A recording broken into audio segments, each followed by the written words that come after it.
हम सभी गीता के 7वें अध्याय के 16वें श्लोक को सुन रहे थे, जिसमें भगवान श्री कृष्ण ने 4 तरह के भक्तों का वर्णन किया। चतुर्विधा भजन्ते माम जनः सुकृतिनो अर्जुन आर्तो जिज्ञासु अर्थार्थी ज्ञानी च भरतर्षभ। उन्होंने कहा कि हे अर्जुन, इस संसार में 4 प्रकार के पुण्य कर्मी, ये शब्द जो है सुकृतिनो, तो सुकृतिन वह जो सुकृतिन पुण्यशील लोग हैं, वो 4 तरह के लोग हैं जो भगवान का नाम जपते हैं। तो उनमें पहले तरह के वे लोग हैं जो दुख पड़ने पर भगवान का नाम लेते हैं। जब दिखाई देता है कि पूरे संसार में कुछ भी करके देख लिया लेकिन बात नहीं बनी, आखिर में सहारा दिखाई देता है कि हारे का, दुख मारे का, पीछे रह गए पिछड़े हुए का, जिसका कोई नहीं, वो सब का सहारा केवल मात्र भगवान है। उसकी प्रार्थना करते हुए आदमी भजन गाता है, दुख दूर कर हमारा संसार के रचैया, हे मेरे परमात्मा मेरा दुख दूर करो, तू ही है खेवनहार, तू ही है रक्षा करने वाला, तू ही संकट मोचक है, तू दुख त्राता है, दुख विनाशक है, मैं तेरी शरण में हूँ। इस तरह से व्यक्ति परमात्मा को दुख विनाशक के रूप में याद करता है, और जब दुख विनाशक के रूप में याद करता है तब वह अपने दुख की फरियाद लेकर भगवान के दर पर जाता है। और दुनिया में अगर आज हम देखते हैं कि 770 करोड़ लोग दुनिया में हैं, तो 300 तरह के मत पंथ संप्रदाय जो ज़्यादा प्रसिद्ध हैं वे 300 के लगभग हैं, और सभी जो है प्रार्थनाएं करते हैं, और अधिकांश रूप से प्रार्थना करने वाले लोग वे हैं जो दुख के मारे जो है भगवान का नाम लेते हैं, जिनके मन में एक ही बात होती है कि जहाँ आंसुओं का हिसाब होता है, जहाँ दुख के मारों को शरण मिलती है, वो जगह भगवान का दरवाजा ही है। जब कोई नहीं सुनता तब वह सुनता है, जब कोई आपके पास नहीं आता तब भगवान आपके पास आता है, जब कोई और आस नहीं रह जाती तब एक ही आस है, भगवान की आस। जब सारे दरवाजे बंद हो जाते हैं, एक ही दरवाजा है जो कभी बंद नहीं होता, वो भगवान का ही द्वार है। इसलिए और कहीं जाए ना जाए, हमें अपने परमात्मा के दरवाजे पर जाकर उसी को पुकारना चाहिए, जिसके हाथ में ही तीनों तरह के दुखों को, शूलों को, त्रिशूल को जो अपने हाथ में पकड़े हुए है, उसी के पास जाकर के हम ये कहें कि आप ही सभी तरह के दुखों का नाश कर सकते हैं, हे भगवान आप मेरी रक्षा करो। तो ये पुराणों में इस तरह का वर्णन है कि दुख के मारे लोग कितनी तरह से कैसे कैसे भगवान की शरण में गए और उनको कष्ट निवारण हुआ। इसी तरह से लोग चर्चा ज्यादातर जो है गजेंद्र मोक्ष की करते हैं। उसका मतलब यही है कि जैसे उन्होंने पुकारा था, जैसे द्रौपदी ने पुकारा था, या फिर अन्य अन्य नाम लिए जाते हैं कि जैसे उन्होंने कष्ट में पुकारा था तो भगवान आए थे।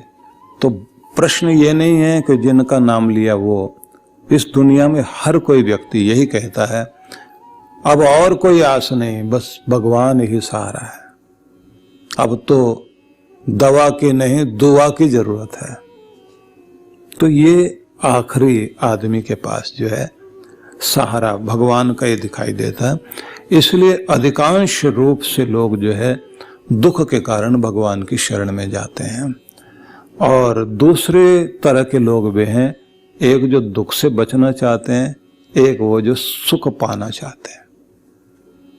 तो ये 2 तरह के लोगों की संख्या भगवान के दरवाजे पर ज्यादातर दिखाई देती है। सुख चाहिए तो उसी से मांगेंगे जो सुख स्वरूप है, और दुख दूर हो तो उसी के दर पर जाएंगे जो दुख विनाशक है। इसलिए संकट मोचक भगवान किसी भी रूप में लोग अपने मंदिरों का नाम लिख देते हैं। सड़क के किनारे कोई स्थान बना दिया जाता है और उसमें यही कहा जाता अति प्राचीन मंदिर, प्राचीन तक तो चल जाता, अति लिखते हैं साथ में, और 2-2.5 महीने पहले ही शुरू होता है बनना। और आदमी भी यही सोचता अति प्राचीन है तो ये जरा ज्यादा काम करेगा, तो वहां पर ज्यादा लोग जाते हैं। और कमाल की बात यह भी है कि कुछ लोगों को आपस में एक दूसरे से पूछते रहते हैं, बड़ा नाम यहाँ का सुना हुआ, आपकी कामना पूरी हुई है? बोले नहीं अभी तो नहीं हुई। कितनी बार आ चुके? बोले 3 बार आ चुके। बोले मैं 4 बार आ चुका हूँ। तो फिर पीछे खड़ा हुआ आदमी कहता है एक और मंदिर है, वहां ट्राई करके देखना एक बार। तो आदमी फिर उधर की तरफ जाता है, देवता बदल लेता है आदमी। बस ये पता होना चाहिए कि यहाँ दुख दूर होता है। देवता बदल लेगा, भगवान बदल लेगा। बहुत सारे लोग भी हैं जो कोई हाथ देख रहा है, कोई माथा देख रहा है, कोई पांव देख के बता रहा है। बस इतना कष्ट है। ज्यादातर वे लोग हैं जो ये कहते हैं बस 2-2.5 साल का ही कष्ट है महाराज, उसके बाद। बोले बस उसके बाद तो समझो कि आदत पड़ जाएगी बर्दाश्त करने की, फिर कोई दिक्कत नहीं है। परेशानी 2-2.5 साल तक ही रहती है, क्योंकि जब तक आदत नहीं पड़े फिर तो यही कि कोरोना के साथ ही जीना। इसलिए दवाई कोई है नहीं, भगवान हमारे घर से तो दूर ही रखना। तो बहुत तरह से लोग जो है भगवान की आराधना करते हैं, लेकिन फिर भी अगर भगवान को सहारा मानते हैं तो बड़ी बात है, भगवान को पुकारते हैं तो ये बड़ी बात है। दूसरी तरह के वे लोग हैं जो परमात्मा को, संकटग्रस्त लोग हैं उनकी बात की गई है। लेकिन दूसरी तरह के लोग वे भी हैं जो धन वैभव की प्राप्ति के लिए, मकान दुकान के लिए, विवाह का संयोग हो जाए, वर मिल जाए, घर मिल जाए, वर घर की तलाश होती है, संतान की इच्छा होती है, नाम यश की कामना होती है। ऐसी बहुत सारी चीजें होती हैं जिसके आधार पर लोग जो है भगवान के दर पर जाते हैं। किस जगह जाने से कामना पूरी होती है, ऐसे लोग जो ढूंढ रहे होते हैं। अब तीसरी तरह के भक्तों का वर्णन किया है जिनके विषय में कहा जाता है कि जो जिज्ञासु हैं। पुराणों में सभी तरह के भक्तों का वर्णन मिलता है। जैसे गजेंद्र मोक्ष की बात बताई गई है तो अर्था अर्थी में उन लोगों का भी नाम लिया जाता है। बालक, ध्रुव, उपमन्यु, विभीषण, सुग्रीव, ये सारे वही लोग थे जो अपना कामना पूर्ति के लिए भगवान की शरण में आए हुए थे। सुग्रीव की भी कामना पूरी हो जाए तो कामना पूरी हो गई, तो 4 महीने तक तो वो बाहर ही नहीं निकला। राम जी को भेजना पड़ा लक्ष्मण को और ये कहा कि जाके ये सूचना दे देना कि जिस द्वार से हमने भेजा था तुम्हारे भाई को, बाली को, वो दरवाजा अभी बंद नहीं किया, हम उसको खोल सकते हैं। तो सुनते हाथ जोड़ता हुआ आ गया कि नहीं महाराज थोड़ी गलती हो गई। तो कामना पूर्ति होते ही आदमी बहुत जल्दी भगवान को भी भूल जाता है। तो सुग्रीव, विभीषण, उपमन्यु, ध्रुव, ये उदाहरण तो पुराने दिए जाते हैं, बाकी तो उदाहरण आपके सामने रात दिन है। तीसरी तरह के भक्त वे हैं जिनको आप जिज्ञासु भक्त कहेंगे। जिज्ञासु भक्त जो है इन्हें आप उस तरह से मान सकते हैं, इनके भी उदाहरण दिए जाते हैं कि जैसे उद्धव जी थे, जैसे जनक महाराज थे, तो ये लोग वे थे जिज्ञासावश इन्होंने जो है ज्ञान प्राप्ति की और अपने आप को ऊपर उठाया। राजा जनक तो अपने दरबार में न जाने कितने कितने ज्ञानियों को, ध्यानियों को, ब्रह्मवेत्ताओं को, तत्व ज्ञानियों को बुलाते थे और उनको सामने बैठा करके बोलते थे कि कोई चर्चा होनी चाहिए, शुभ चर्चा।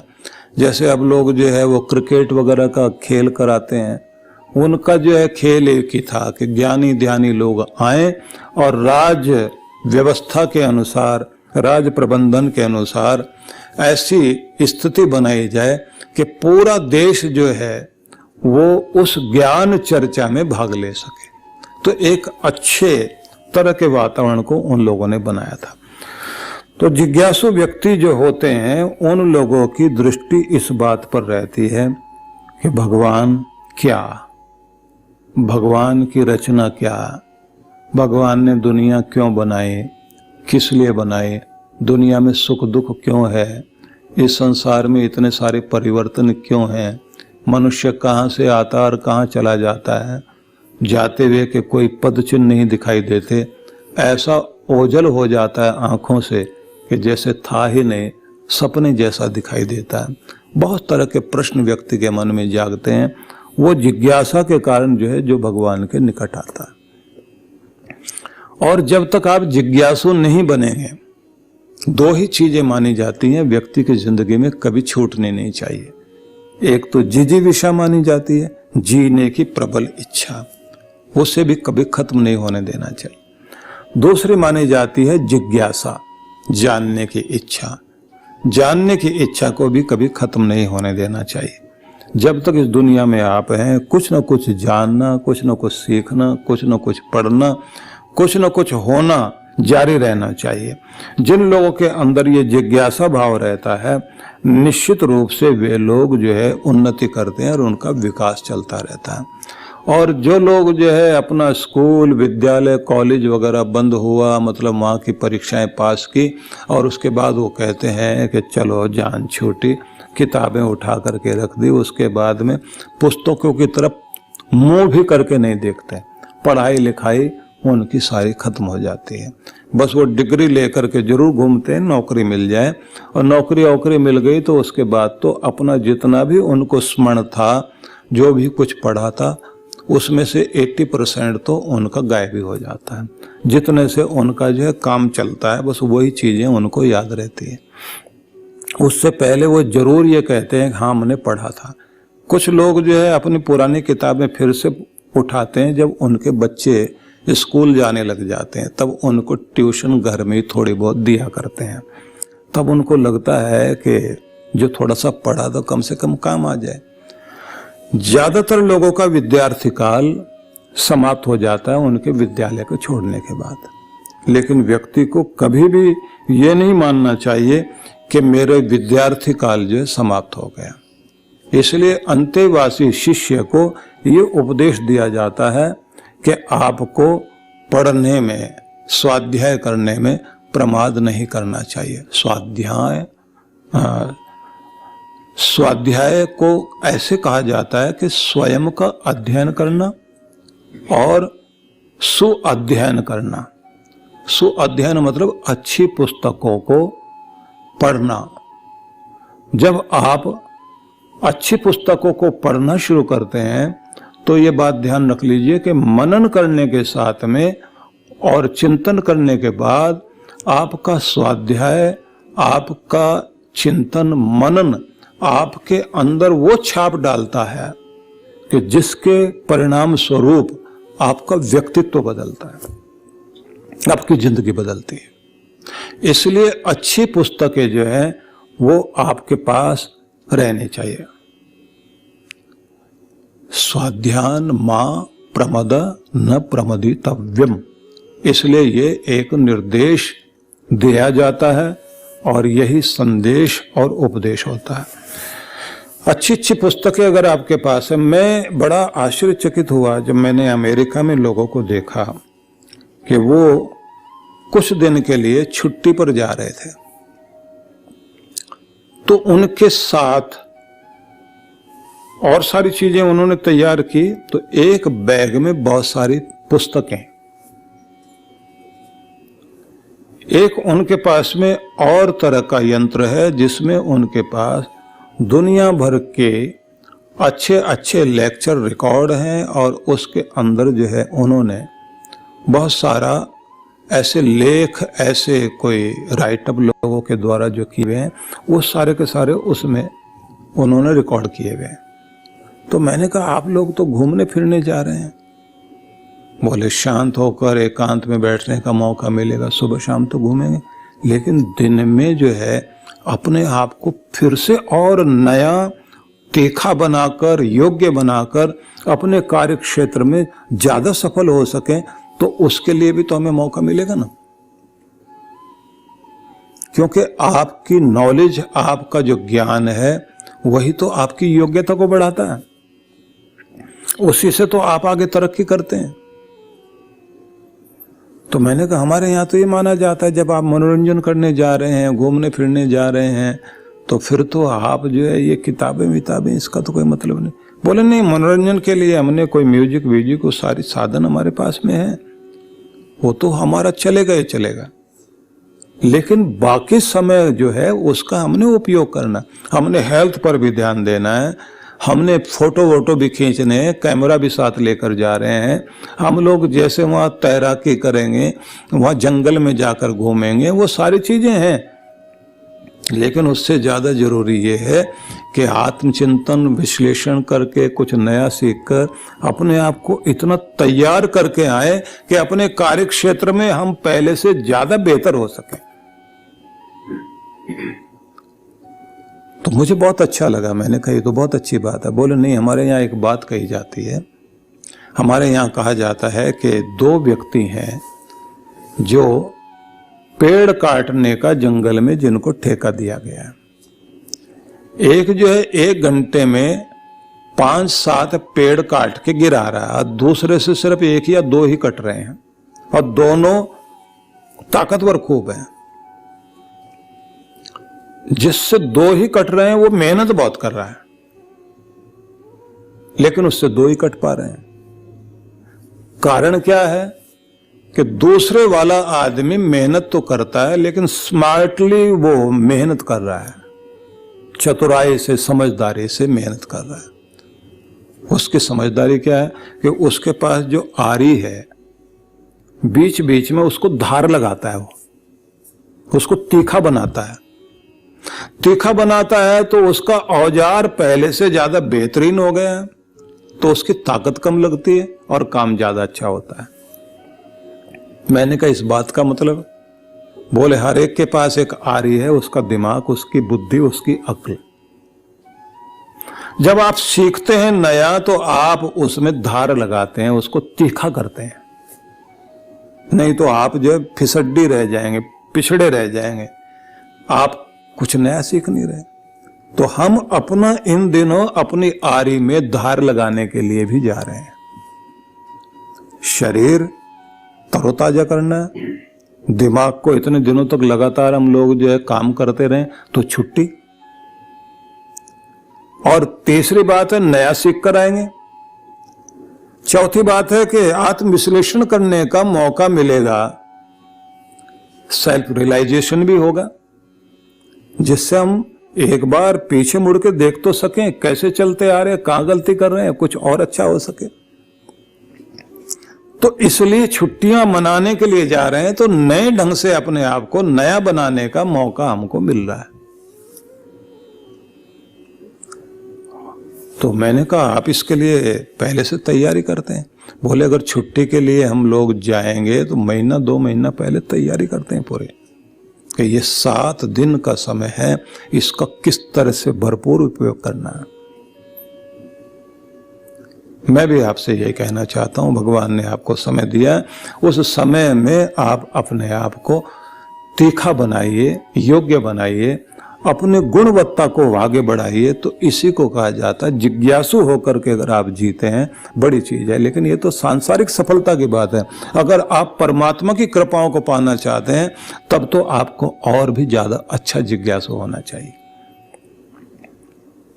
और आखिरी चीज है ज्ञानी च भरतर्षभ। भगवान श्री कृष्ण कहते हैं कि चौथी तरह का भक्त वो है जो ज्ञानी है।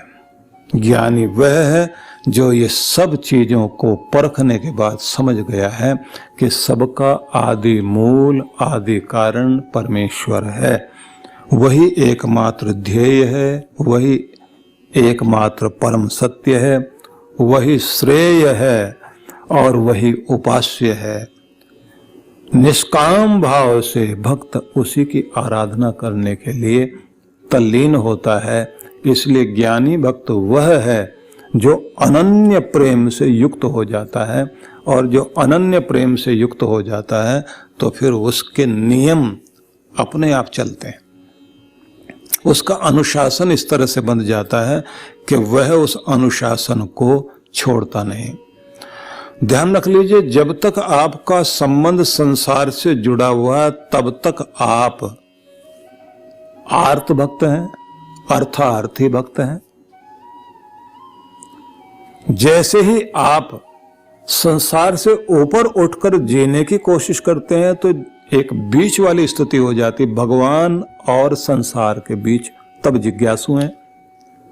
और जब आप संसार से ऊपर उठकर जीने लग जाते हैं, संसार पीछे रह जाए, तब एक अवस्था आ जाती है जिसको ज्ञानी भक्त की अवस्था कहते हैं, जहां संसार पीछे छूट गया।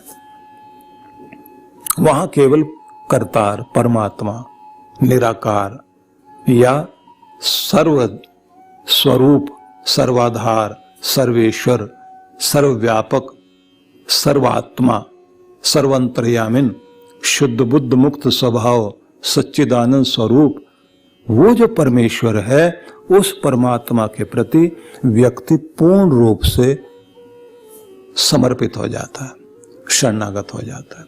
और जब उसके प्रति पूरी तरह से समर्पित हो जाता है, तब उसे संसार के किसी भी तरह के आकर्षण बांध नहीं पाते।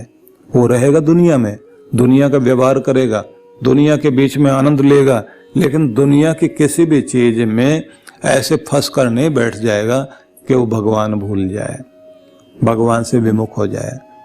वो हर समय परमात्मा के अमृत रस का आनंद लेता रहता है। ऐसा प्रेमी भक्त, मैं और मेरा भगवान दो नहीं, मैं उसका हूं और उसी में हूं। जहां जिसके प्रति प्रेम है, उसे ध्यान करते करते व्यक्ति अपने अंदर एकत्व को ही अनुभव करता है, जिसे अगले श्लोक में समझाया गया, एक भक्तिर विशिष्यते। अगले श्लोक में उसी की चर्चा की गई है। ज्ञानी भक्त जो है वो अनन्य भक्ति वाला है, इसलिए वह प्रेमी भक्त है और श्रेष्ठ भक्त है। उसकी चर्चा अगले श्लोक में की गई है। तो इसलिए हम सबसे पहले इस रूप में ध्यान रखें कि जिस तरह से ज्ञानी भक्त जो है, उनका वर्णन पुराणों के अनुसार तो शुकदेव मुनि का वर्णन किया गया कि उनको कुछ भी और दिखाई नहीं दे रहा। राजा जनक ने इसका उदाहरण ये दिया है कि एक व्यक्ति के हाथ में तेल का कटोरा लेकर के और उसे नगर भ्रमण के लिए भेजा था, और पीछे एक तलवार लेकर आदमी चला। तो दो उदाहरण ये दिए जाते हैं। एक वो कि एक तलवार धागे में बांधकर ऊपर लटकाई गई और नीचे व्यक्ति को भोजन करने के लिए बैठाया, और उसको 36 प्रकार के व्यंजन परोसे गए। ये कटोरे वाला उदाहरण तो बहुत प्रसिद्ध है, ये तो सुनाते हैं लोग, और बड़ा रस लेके सुनाते हैं, क्योंकि कथा करने वाले को मौका मिल जाए फिर तो वो ऐसा पान की गिलोरी खा के सुनाता है, इतना आनंद लेके सुनाता है। तो महाराज ये हुआ वो हुआ, बहुत अच्छे से बताता। सारी ये है कि उदाहरण में न रह जाएं हम लोग। उदाहरण का मतलब ये होता है जो उद्धार कर सके, और आप उसे उधार वाला काम न बना दें। तो एक तलवार लटकाई गई धागे में बांध करके, और 56 प्रकार का या 36 प्रकार का व्यंजन कह लीजिए, सब तरह का खाने पीने के पदार्थ जो है वो एक थाली में, थाली नहीं कहिए थाल कहिए, क्योंकि थाली में तो इतने आएंगे नहीं, तो थाल में परोसा गया और उस व्यक्ति को कहा कि खाइए। तो जब वो खाने बैठा तो उसे कहा कि एक बार ऊपर भी जरा देख लेना। अब उसने ऊपर देखा ही नहीं था, बेचारे ने देखा तो तलवार लटक रही है। तो वो पूछता, भाई साहब ये तलवार जिस धागे में लटक रही वो किस चीज का बना हुआ है? तो बताया गया धीरे से कान में जाके, कच्चे सूत में बांधा गया है इसको।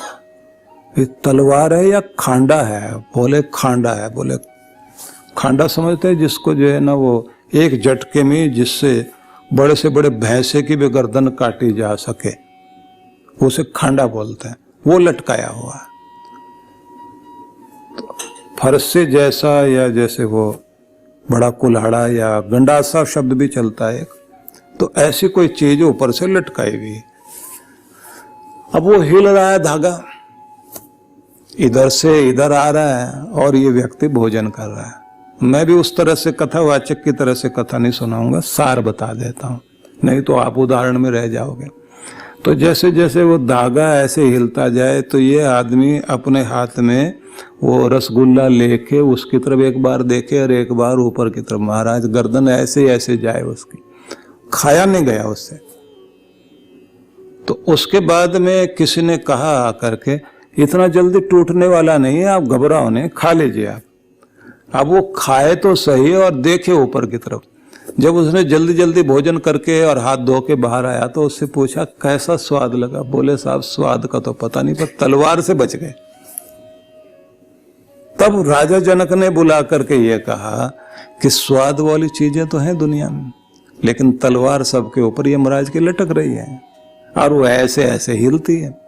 जिसको वो ध्यान है कि आया है दुनिया में, वो तो तुझे याद है, लेकिन जाना भी है तलवार सबके ऊपर लटकी हुई है। वो दुनिया में खाएगा भी सही, पिएगा भी सही, चलेगा भी सही, जिएगा भी सही, लेकिन स्वाद लेकर उसमें फंसेगा नहीं। इसलिए हमारे ऊपर तो वो तलवार लटकी हुई हमें दिखाई देती है, दुनिया में जरूर रहते हैं। बोले साहब डर डर के जी रहे हो क्या? बोले नहीं, डर के नहीं जी रहे हैं, सावधान और सतर्क होकर जी रहे हैं। स्वाद भी ले रहे हैं, लेकिन इस बात को जरूर ध्यान में रखते हैं कि ज्यादातर लोगों को आना याद है, बस जाना याद नहीं है। ये तलवार जाना याद कराने के लिए है। जिसको जाना याद रह जाता है तो वो व्यक्ति अपने आप को दुनिया में फंसने नहीं देता, नहीं तो झगड़ा वगड़ा करने को तैयार रहता है, कब्जा करने को तैयार रहता है। रहना ही थोड़े दिन, 2 दिन के लिए आए हैं, 4 दिन के लिए आए हैं, तो आदमी क्या लगता है, फिर किसी कलह कलेश में नहीं पड़ता। हाँ, कुछ लोग मूर्ख ऐसे होते हैं, चाहे 1 घंटे के लिए कहीं आए हों, जब तक वो बीड़ ना लें तब तक उनके मन को शांति नहीं मिलती। तो जिन लोगों को ये समझ होती है कि जिंदगी कैसे जीनी है, तो वे लोग जो है संसार में रमते नहीं। तो ज्ञानी व्यक्ति वह है जो दुनिया में रहता जरूर है, दुनिया का स्वाद भी लेता है, दुनिया का व्यवहार भी निभाता है, लेकिन उसको अगर रस आता है तो केवल परमात्मा का। सतर्क सावधान रहता है तो इस बात को लेकर के कि मैं इस दुनिया में बसूं जरूर, लेकिन मुझे दुनिया में फंसना नहीं है। और इसके लिए एक शब्द और बोला जाता है कि नौका पानी में रहे, क्योंकि चलना उसको पानी में ही है। बस इस बात की सावधानी बरतो कि कोई छेद ना हो जाए, नौका में पानी ना रहे। नौका में अगर पानी होगा तो डूबेगे जरूर। जब तुम्हारे अंदर संसार आ जाएगा तो डूब जाओगे, और जब संसार में नौका की तरह जियोगे तो फिर संसार के ऊपर चलते चले जाओगे, खुद भी तरोगे और दूसरों को भी तारोगे। ये ज्ञानी व्यक्ति की विशेषता मानी गई है। तो 2 दिनों में जाकर एक श्लोक पूरा हुआ। अब तीसरे चर्चा के लिए, तीसरे दिन के लिए हम लोग चलेंगे, जिसमें अगला श्लोक है जो 17वां श्लोक है, तब उसकी चर्चा करेंगे। आप सभी के लिए बहुत बहुत मंगल कामनाएं। ओम शांति शांति।